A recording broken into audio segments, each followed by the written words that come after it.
Today's video is sponsored by Gin Rummy Stars, and Gin Rummy Stars is an app that is free to play where you can play Gin Rummy from anywhere at any time. Click the link in the description box below to download Gin Rummy Stars for free, plus get an added 1,000 coin bonus, and they have all sorts of other daily bonuses available. It's been my favorite game lately, especially to just like decompress when I'm trying to unwind.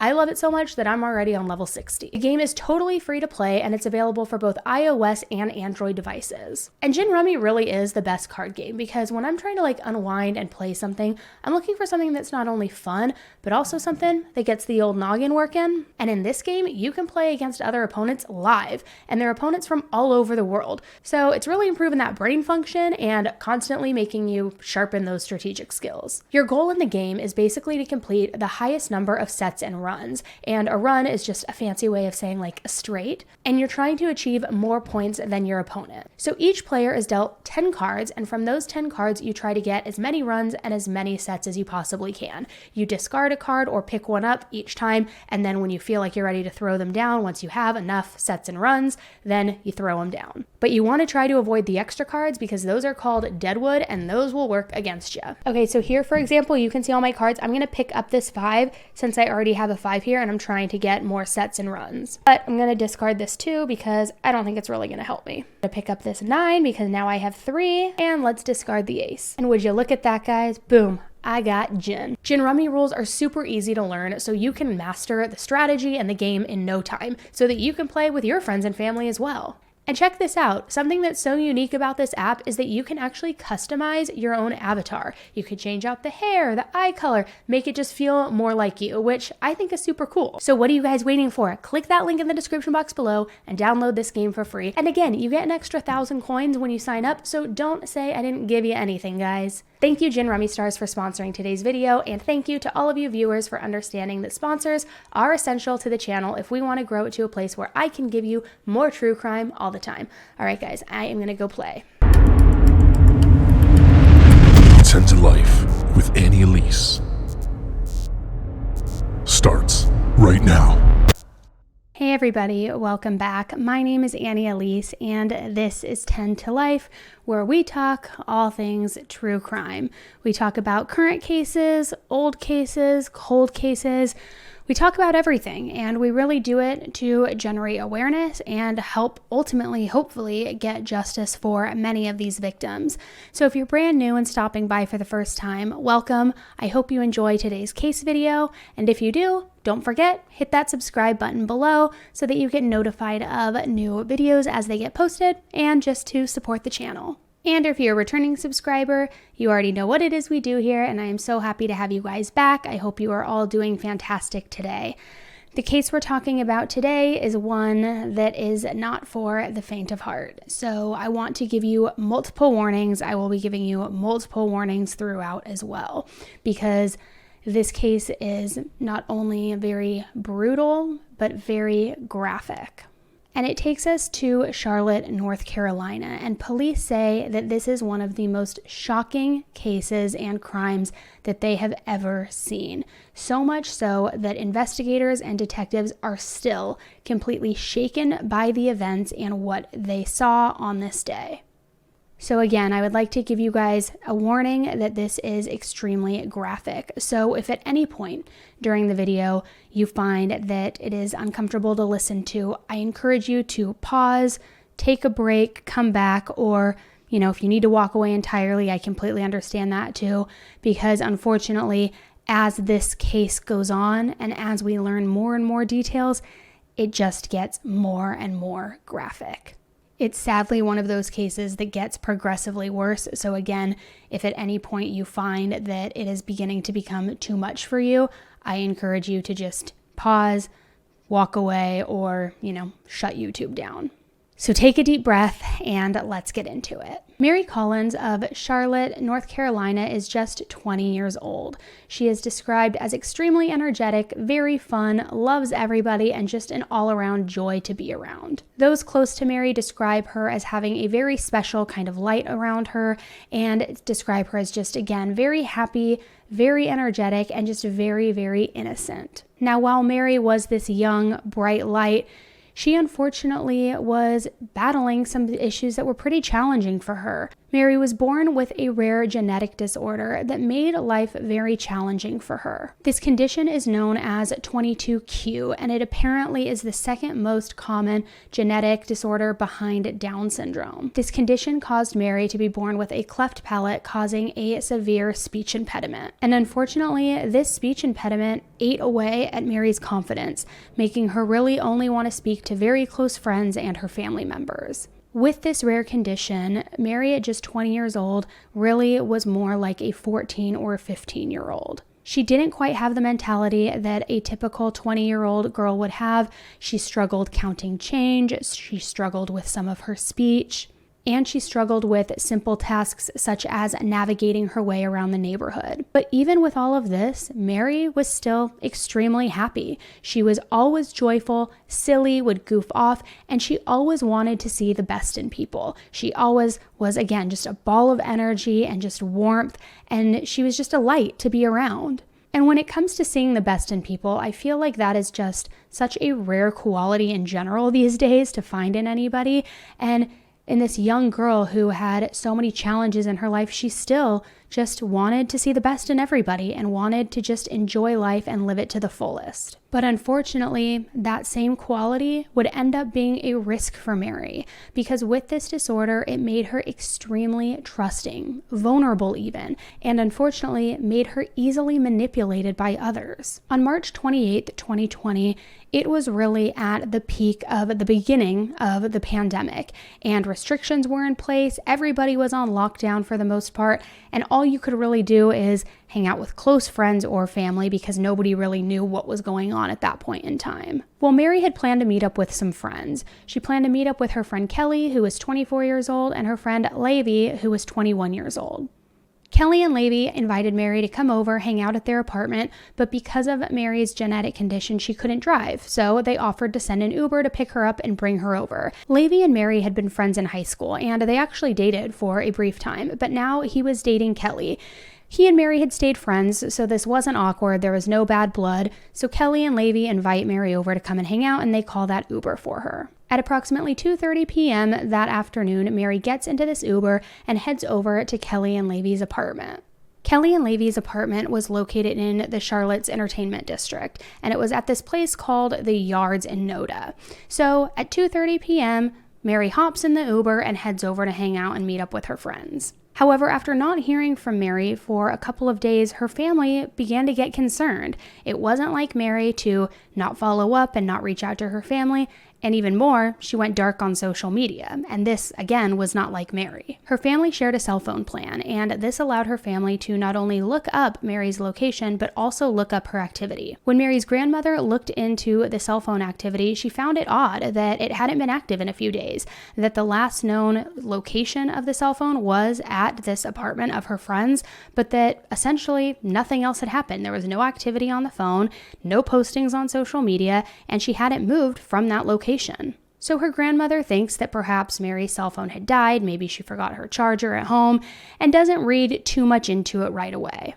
And Levy had posted that evening on the 28th when Mary first went over to that apartment on social media, and he had posted to Twitter, and it was a video of all three of the friends hanging out in the hallway of that apartment complex grabbing sushi. Mary was smiling, everybody seemed happy. So this also put her family's worry at ease because they saw this video where Mary appeared to be happy with friends. Thought, again, maybe her phone just died. Maybe that's why we haven't been in touch with her. Not trying to overreact to the situation immediately. Now, during this time, it was the beginning and the height of the pandemic, and restrictions were increasing and things were going on lockdown.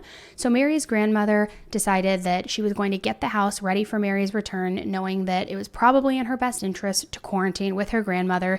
So she became preoccupied with cleaning, doing the grocery store shopping, which, if you guys remember back then, it was like you were hard pressed to get any sort of groceries. The shelves were just bare and you couldn't get toilet paper to save your life.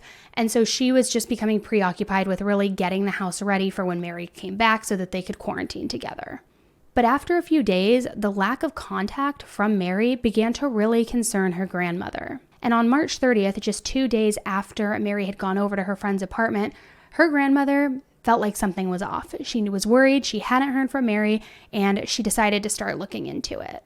She followed what she describes as a pit in her stomach to the last known location of Mary via that shared cell phone plan. She saw her last known activity, her last location, so she decides she's going to go over there and pick Mary up herself. Now, the yards at Noda, these apartments aren't like your typical apartment complexes. They were very, very modern. Images on their website shows young people in their 20s lounging by the pool, enjoying barbecuing, socializing. Again, it was in the entertainment district as well, and it really just showed it as more of kind of a glamorized apartment complex. There are a lot of security cameras at this apartment complex. There's a guarded, locked gate to enter access into the complex, and a lot of the promotional materials about this apartment complex and this community really promoted not only safety, but also serenity and relaxation.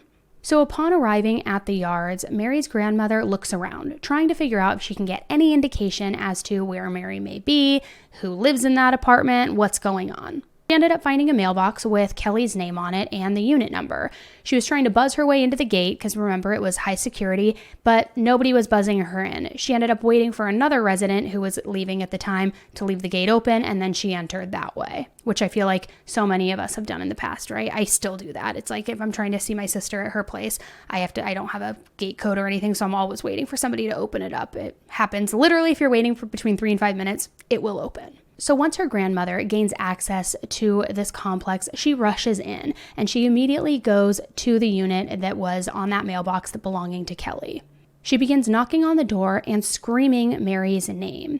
Well, Kelly and Levy answer the door, but they tell her grandmother that Mary had left hours ago. Now, this, of course, immediately worried Mary's grandmother because not only had the family not heard from Mary, but remember, her phone had no activity, no other locations pinning to it, so something just wasn't quite right here. And she was certain that this could not be true, especially given Mary's condition, because Mary had a cognitive disability that really restricted her from traveling place to place on her own. Because remember, we talked about it too in the beginning, she had a hard time even navigating her own neighborhood. So it was extremely unlikely that she had left on her own, but especially without her phone being on or charged or even perhaps with her, helping her navigate through the town. This all raised immediate concern and appeared to be an extremely big red flag. Now, if we sidestep for a minute, according to family, there had been a pretty long history with bullying and cruelty targeted directly at Mary, and a lot of this came particularly from Levy's new girlfriend, Kelly. Kelly had reportedly in the past called Mary disgusting, going as far as to tell her that she should take her own life. I mean, just really a cruel bully. Ultimately, Kelly had apologized. She assured Mary that they were friends, that there was no bad blood, and they put that in the past. However, there was an element of emotional manipulation with that because with Mary's disorder and ability to see the best in everybody, she oftentimes was easily manipulated by others. And that's what concerned family here. They thought that Kelly was perhaps manipulating Mary, saying that everything's fine now even though I bullied you, and Mary was quick to forgive. Mary was very eager to have friends. She was a very forgiving person. And so she said, the past is in the past. Kelly and I are fine, even though the family had expressed such concern. And their wishes were really that Mary would surround herself with people who were only, of course, nice to her and that didn't ever bully her in any way, but especially to the level and to the degree in which Kelly did, trying to encourage Mary to take her own life. But again, Mary always tried to see the best in people. So she forgave Kelly and they continued to be friends. And this is just heartbreaking because she was so eager to have these friends and so forgiving and unfortunately easily manipulated that she just took it. She just took this bullying. She just took this cruelty and then continued to move forward with these people. And it's just so sad because it's described almost as though Mary was these people's punching bag for so many years. But now they're Ubering her over to the house to hang out. It's just sad all the way around. There's one thing I can't stand, it's bullies. I cannot stand bullies. And this it just gets under my skin. So even though the family was aware about this bullying and this cruelty in the past, they didn't ever think that Kelly and Levy would do anything to Mary. They weren't worried that they would ever physically harm her. They weren't worried that they were involved in something like that, because ultimately they were her friends at the end of the day. And I use that term loosely, friends. But Levy had also dated Mary. So they weren't concerned that they had any direct part in what may or may not have happened to Mary. But that being said, something still just wasn't quite right here. At the time of her disappearance, Mary was described as being 5'4", approximately weighing 110 pounds. She was wearing a black beanie, a black and white striped shirt with black leggings, and carrying a Marilyn Manson purse. She was last seen on that road in Charlotte at approximately 2:30 p.m. entering that Uber that her friends had called her. Now, when her grandmother called the police with all of this information about Mary missing and not being heard from, she was kind of dismissed and just told to go home and file a missing persons report. Ultimately, the officer who had responded to the grandmother's call went over to that apartment to check in, to see if they could find Mary, to see if they heard anything. They knocked on the door, nobody answered, so they left. Now, Mary's grandmother and her family just knew in their gut that Mary must still be in that apartment, especially because of her cell phone activity, because it was just so unlike her to not only ever leave on her own, but there had been no activity on her phone.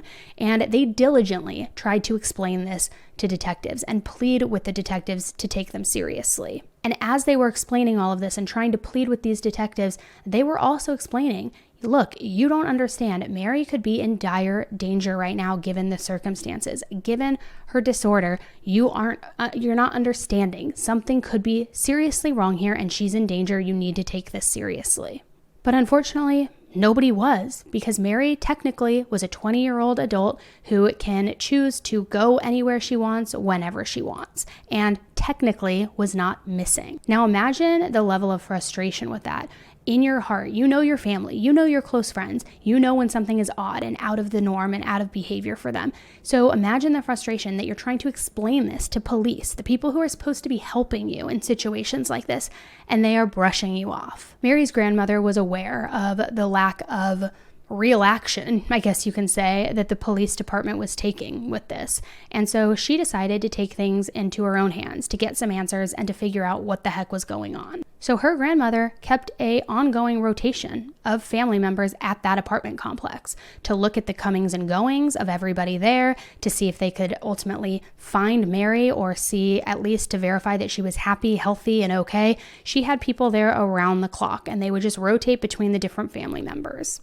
At one point during one of these visits, the grandmother and Mary's mother knocked on that apartment door again, and Levy let them in. However, he was reluctant to let the grandmother in the very back bedroom, but he did, in a very angry and agitated way, show Mary's mother the back bedroom, all of which yielded no results and no indication as to where Mary was or that something foul play or anything of that sort had occurred inside this apartment. The detective on the case told the family that they needed to stop harassing Kelly and Levy, that they were beginning to feel threatened and that they needed to back off. However, the family refused to ease up because they knew that something was horribly wrong. Her grandmother asked the detectives to see footage of that apartment complex to see when Mary left, confirm that Mary had left, and see if there was anybody else suspicious on that camera. However, the officer said that he couldn't do that without a search warrant. If he didn't have a warrant, he couldn't get the footage, which later was deemed to be inaccurate. You don't need a warrant to get that footage. Now, was this just another example of this detective not taking this situation seriously, not thinking that Mary truly was a missing person, so he didn't want to do the extra legwork to ask the complex to see the footage, and he just dismissed it and gave an excuse saying, nope, I don't have a warrant, I can't do it, because that's what it appeared to be, because the grandmother continued hounding the complex, and ultimately, they allowed her to see that footage. However, Mary had gone there on March 28th, which was the very end of the month, and by the time that she was granted access to view that footage, a new month had started, and all of that footage from March 28th until the new month had been erased. Literally just days too late. Had this officer taken it seriously, had he asked the complex himself to see the footage, could they have actually gotten the footage from March? Probably, but unfortunately, law enforcement wasn't doing much to help at this point. All of these efforts were stemming from Mary's family, particularly her grandmother. And though Mary's family reported her missing on March 30th, the police department didn't even issue a missing persons bulletin until April 3rd, because to them, again, Mary's 20 years old. She was an adult and she wasn't missing. When they finally released that public bulletin and this missing persons bulletin, they also contacted Mary's grandmother, saying that they went back and they finally searched that apartment. The detective tells her that Levy walked him inside the apartment, allowed him to search everything, even taking him to that back bedroom, even lifting his mattress up off the bed so that he could see that Mary was nowhere to be found or hiding. And so he says to her grandmother when he calls her, "Don't you understand? Mary is not there." No real bedside manner, in my opinion.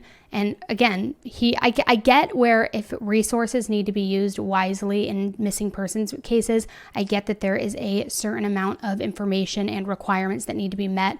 However, if you're constantly hearing that something is afoot and family is asking you, I can't imagine why you're acting as though you're the agitated one here. So for him to call her and be like, "Don't you understand? She's not there."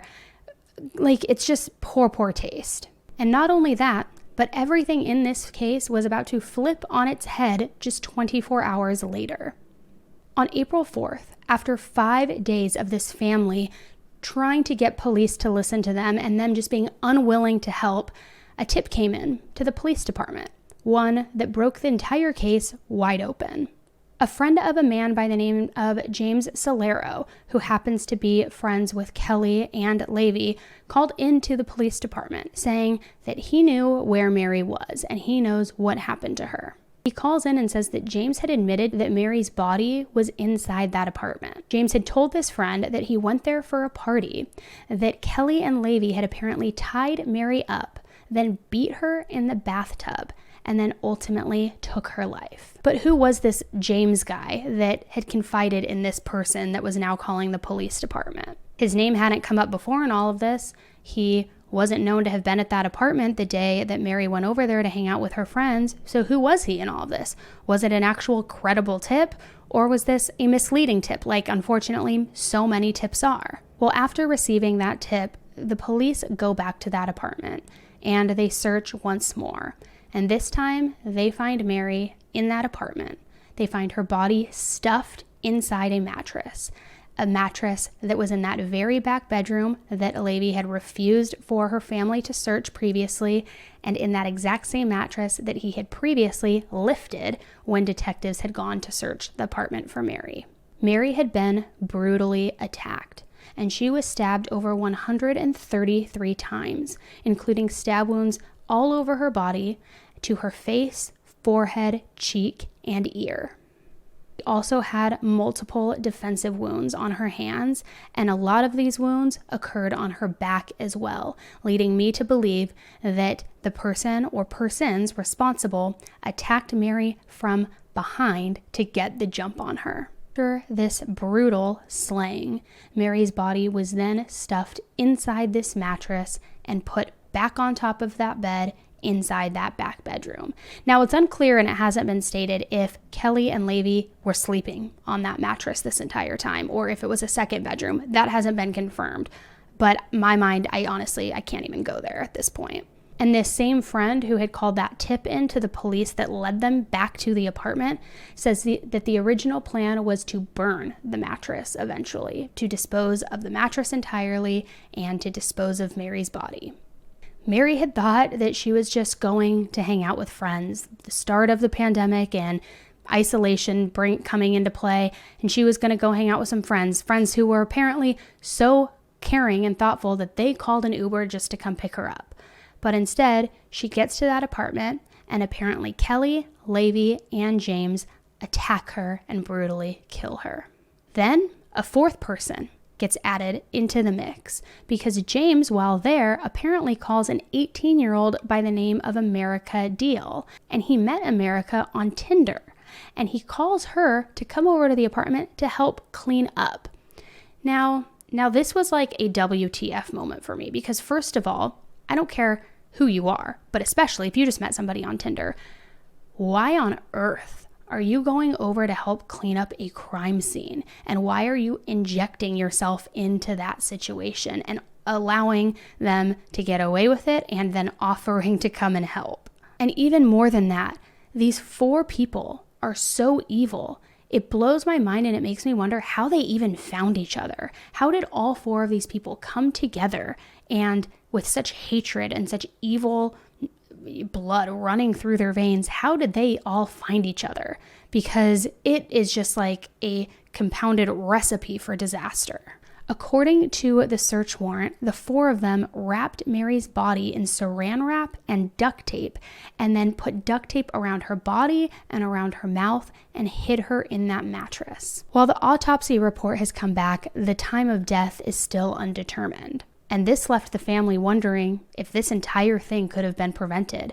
Could Mary have been inside that apartment still alive, still able to possibly be saved, had investigators acted sooner? How long was Mary's body just unattendedly sitting there inside that apartment? And now we're going to read the autopsy. And not the entire autopsy, but a portion of it, because a lot of it is even too graphic to put on here. But what we are going to be reading is very graphic. So again, I want to give you one more warning. You may want to pause, you may want to walk away and come back, but we're going to go into that now. As you can see here, it is the report from the medical examiner, and it says the cause of death is listed as multiple sharp trauma injuries, and this goes back to that 133 stab wounds.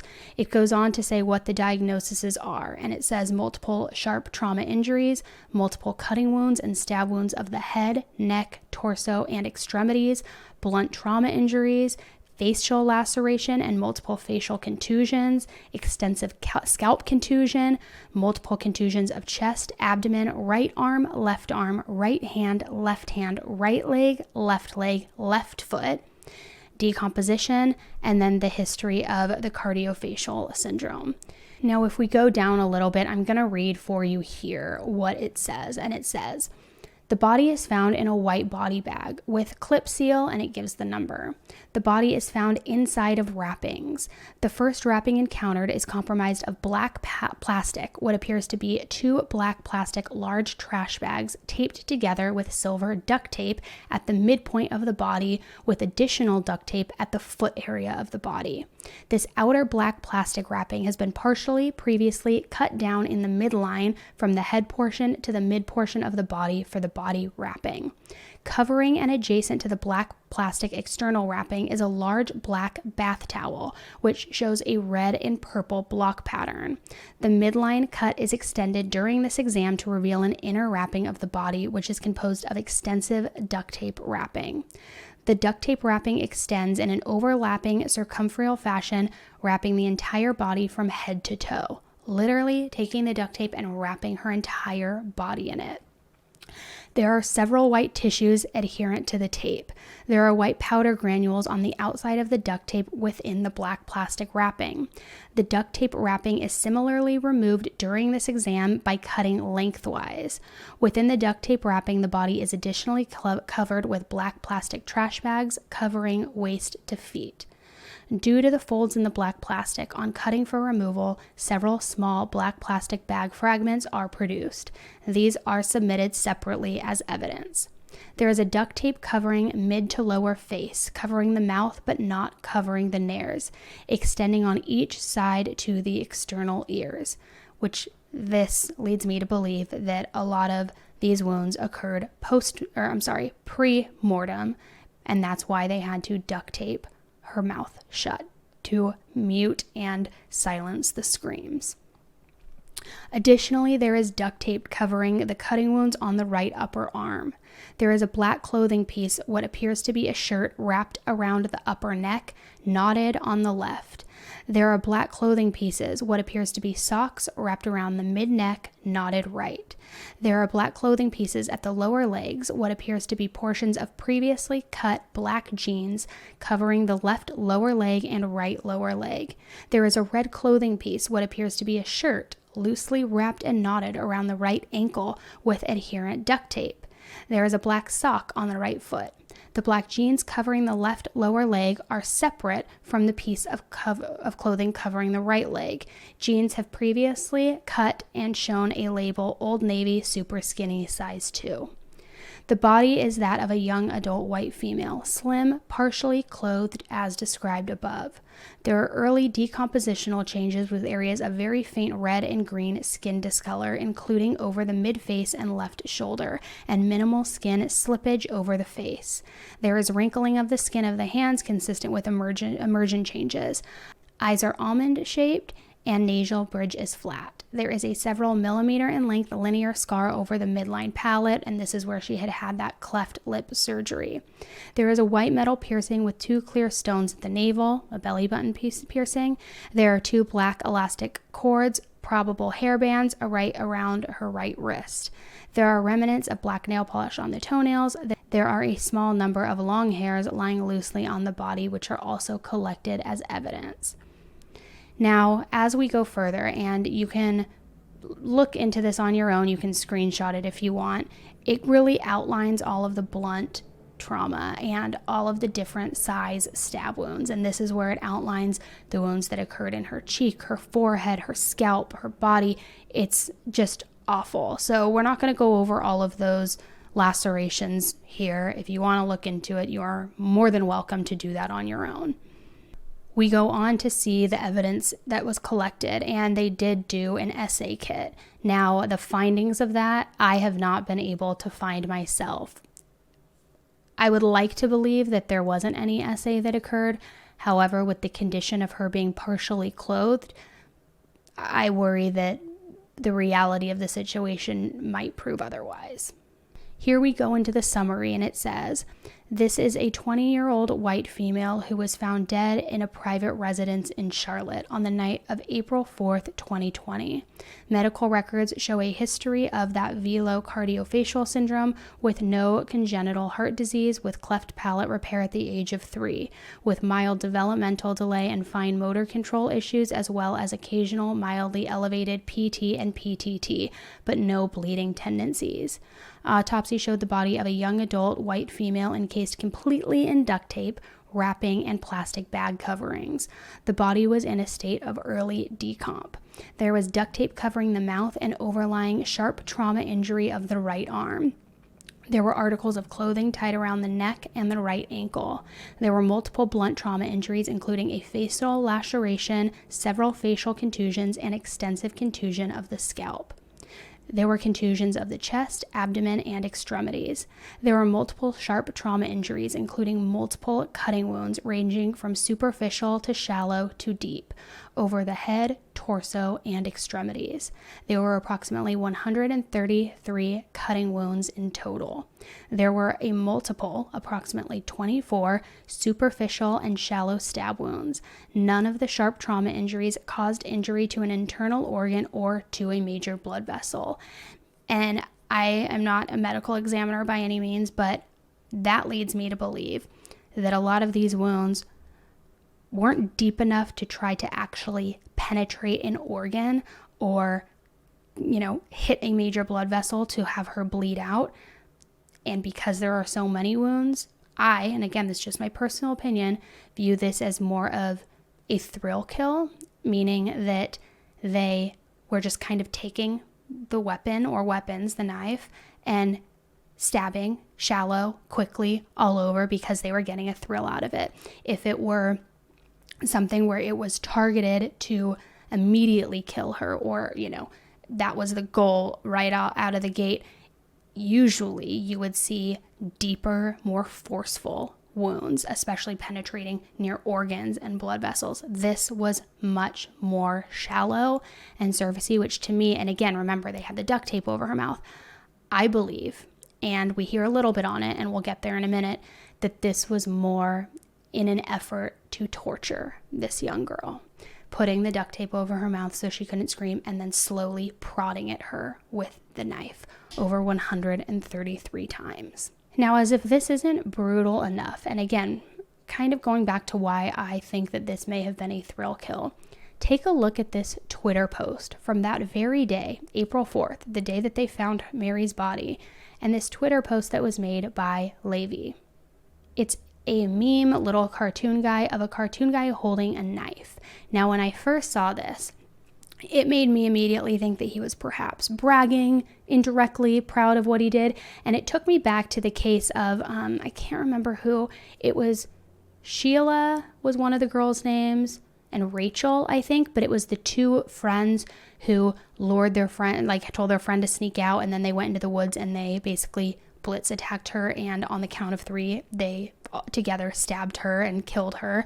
And I remember on their Twitter, or maybe it was Facebook, some social media, they had posted shortly after this murder, we really did go on 3, because they had said that they were going to attack her on the count of 3. So when I saw this image on his Twitter and this posting, immediately my mind went to that case too, that he is bragging without bragging, and saying what he did, what he has done. And it's just disgusting.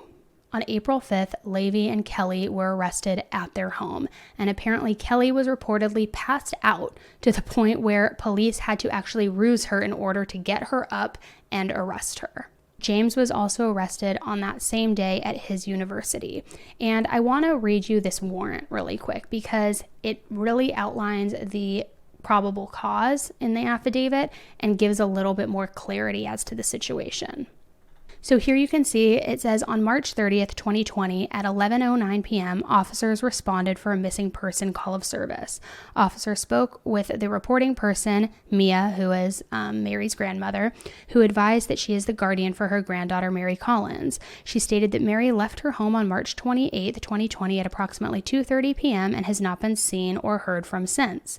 When Mary left the house, she took an Uber to the Noda area of Charlotte. Missing persons detectives received a tip who stated that she spoke with a male named Jimmy Salarino. This is also James Jimmy. He advised that Jimmy had told her he was at a party with Mary and that Kelly and Levy tied her up and beat her in a bathtub. They later hid her body in a mattress and wanted to burn the mattress. On April 4th, homicide detectives were brought into the investigation after Blank contacted detectives again, providing more information about the case. Detectives contacted Blank, who agreed to come to the law enforcement center to be interviewed. Blank also came to the law enforcement center to provide information about the case. Blank advised that they had talked with Jimmy for the first time when he told them about being at a party with Mary, Kelly, and Levy. He stated that they tied up Mary and beat her in a bathtub and later hid her body in a mattress. Blank advised that Jimmy wrapped the body in saran wrap and duct tape and put her in the mattress. Blank spoke with Jimmy a second time when he told her that police searched the apartment and didn't find the body, so she was still there. Blank then advised that she heard Levy was trying to pay someone to get rid of the body. Blank stated that Jimmy told them that he had pictures of the body on his phone, like some sort of sick trophy. Detectives applied for and were granted a search warrant. Contact was made with Levy when he exited the apartment. They attempted to call out Kelly but did not get a response. Entry was made and Kelly was located in the bed, possibly under the influence. When officers cleared the apartment, they pulled blankets off the bed in the master bedroom and saw what appeared to be a body inside trash bags inside the mattress. Detectives cut open the trash bags and found a body wrapped in several layers of duct tape. Inside the trash bags were Cascade dish detergents and pumpkin spice shower gel to help mask the smell. Detectives located the victim's license and bank card hidden in the bedroom under a stack of papers. Detectives also located blood throughout the master bedroom and bath. Crime scene utilized the chemical Blue Star and received a positive reaction for blood in the bathroom. Detectives located saran wrap and duct tape and a box for contractor-grade trash bags in the residence. During the investigation, detectives received screenshots of messages on social media and located numerous messages on social media sites starting on December 19th, 2019 and continuing up to the time of the murder that were sent through Instagram between the defendants Kelly and Levy to the victim Mary Collins. Detectives were able to identify this user as being Levy Pham. Detectives believe the requested records will contain evidence of the crime, the murder, and will assist in the investigation. Detectives believe that these records will likely contain messages and communications between the victim and the suspects. Detectives believe that these records will assist the investigation by helping to establish a timeline of events prior to the victim's death. And I would also believe probably some motive. So at this point, Kelly, Levy, and James have all been arrested, and according to jail records, James has been arrested several times in the past, several times on several drug charges and robbery charges, dating all the way back to 2017. He had been booked in those 3 years in the jail 3 different times because of these charges. The first time was in September of 2017 on charges of robbery with a dangerous weapon and conspiracy to commit robbery. Then again in February of 2018, he was arrested and booked in jail on multiple drug possession charges. And then he was arrested again in June 2018 for drug possession once again. Kelly also had a prior arrest on her record. She had an arrest for a simple assault in that same county, but had been released that same day. But as for Levy, this was the very first arrest on record. Kelly, James, and Levy were all charged with kidnapping and murder. And in May of 2020, that 18-year-old from Tinder, America, she fled, and she fled to Colorado. However, it caught up to her because ultimately she was arrested on June 2nd, 2020, after she ended up turning herself in to the Colorado authorities after an arrest warrant was issued for her. She was charged with felony accessory after the fact and with concealing a death. She ultimately was extradited from Colorado back to North Carolina. But during her bond hearing, her defense attorney argued that she should be granted bond, saying that she was forced to help hide this body and that Kelly was the mastermind behind everything. And in her words, she says that Kelly was the ringleader and that she was instructing every single person as to what needed to be done and who was to do it. Ultimately, she bonded out, and so she now is out on bond, but the other 3 remain in jail and are awaiting trial. But a trial day has not yet been set yet. They took her whole life away from her and from us. Mary never left that apartment and she never came home. Police believe Lavery, Pham, and their friend Jimmy Salerno brutally attacked Mary. Autopsy reports show she was stabbed more than 133 times. They tortured her and just let her bleed to death and die. And then they just put her in their mattress and were hoping to dispose of the mattress with her body in there. Police say Salerno called a 4th person, America Deal, then just 18 years old, who he'd recently met on Tinder, to help clean up. Search warrants turned up Cascade dish detergent and pumpkin spice shower gel, reportedly meant to mask the smell. Then, according to warrants, they wrapped Mary's body in saran wrap and duct tape and put her in the mattress. During a bond hearing for Deal, attorneys argued she should be out on bond, claiming she was forced into helping hide the body and that Kelly Lavery was the one in charge. She described that Kelly Lavery, the co-defendant, was, in her words, the ringleader, and that Kelly was giving orders to everyone else as far as what should be done. Mary's family believe Kelly was a jealous mean girl type and say she'd been bullying Mary on social media for months. I remember seeing the comments, "Ooh, nobody would want you. If I were you, I would want to disappear as soon as possible." Mary's grandmother believes Lavery and Pham got Mary sushi in the hours just before they killed her, then posted video of the 3 of them together to make it seem like Mary was fine. Mary lived with her grandmother, who tracked her phone to the Noda apartment. When Mary didn't come home a day and a half later on March 30th, her grandmother filed a missing persons report with CMPD. Warrants say around the same time, Salerno started talking. That Jimmy told this witness that he was at a party with Mary and that Kelly and Lottie tied her up, beat her in a bathtub, and they later hid her body in a mattress and wanted to burn the mattress. That witness went to police. The police then went to the Noda apartment where they say Lavi Pham agreed to let them do a search. Lavi then walked the detectives to the master bedroom and lifted the mattress himself. But detectives didn't find anything. How did the detectives miss Mary's body? Mary was very well concealed. Then 2 days later, the witness called police again, insisting Mary's body was there. This time, detectives went in with a search warrant, shocking neighbors at the Noda apartment complex. I'm losing it. You guys, what if someone just got murdered? I think most people think, though, a body weighs a certain amount, so you lift a mattress and there'd be something unusual about it. Sure, it's just, the way everything played out, it wasn't obvious. And I can tell you that even my folks, when they went back with the search warrant, they were shocked at how well she was concealed. We ultimately had to open up the mattress in order to find her. She was fully concealed inside of the mattress. Police charged Pham, Lavery, and Salerno with murder and concealing a death. America Deal faces charges of accessory after the fact and concealing a death. I think that they're evil. I think that they are what evil looks like. They tortured her, and then they stabbed her over 100 times, and then they hid her in their mattress. To know that this happened to Mary, who I just know was so excited to go hang out with some friends, and I just can't imagine when they started to turn on her, the fear and confusion that she was feeling, and then just to think what she went through is so horrible. It's so horrible. And I just can't believe how mean someone could be, again, to someone who is like a child. The hardest part is thinking about the torturing that Mary went through, and that she's gone and we don't get her back. And I can't take any of that pain away from her that she experienced. The family is now seeking justice, and they have an organization that they created called Mary's Voice.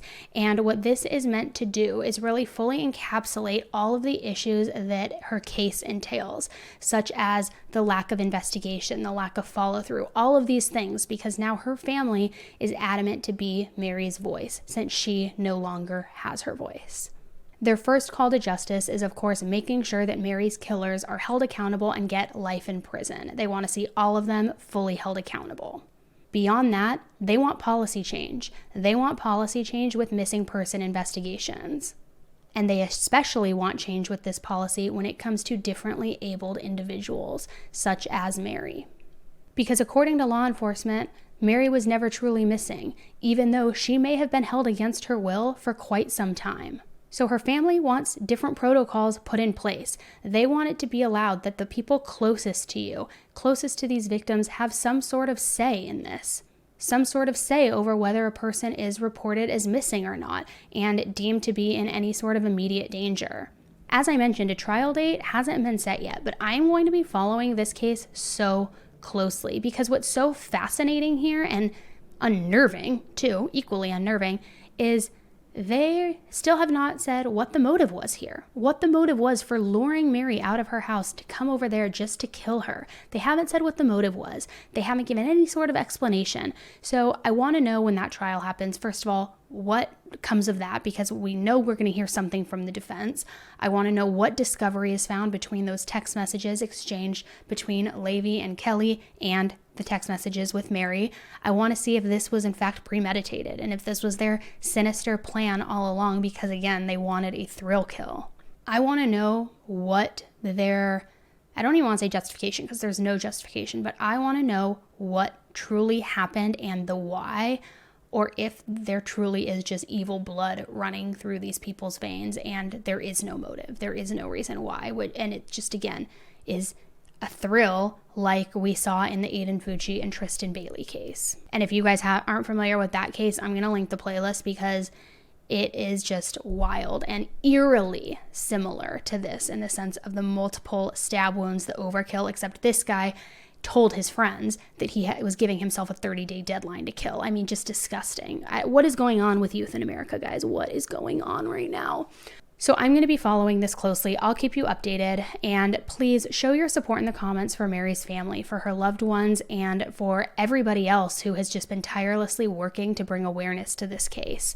Also, if you haven't subscribed, subscribe if you want to stay updated on this case and others. Please give this video a thumbs up on your way out because it not only shows support for the channel, but it also does help the algorithm at the end of the day, which helps push Mary's story out to more people, which generates awareness, which in turn reaches the goal of this channel, which is to bring justice to the victims. I appreciate you guys tuning in with me today, guys. I know it wasn't an easy one, so thanks for sticking through it and watching till the end. Let me know your comments below. Let me know what you think the reasoning was here, or if they are just evil. I'm interested to know your thoughts. Thanks again for tuning in, and until the next case, stay safe.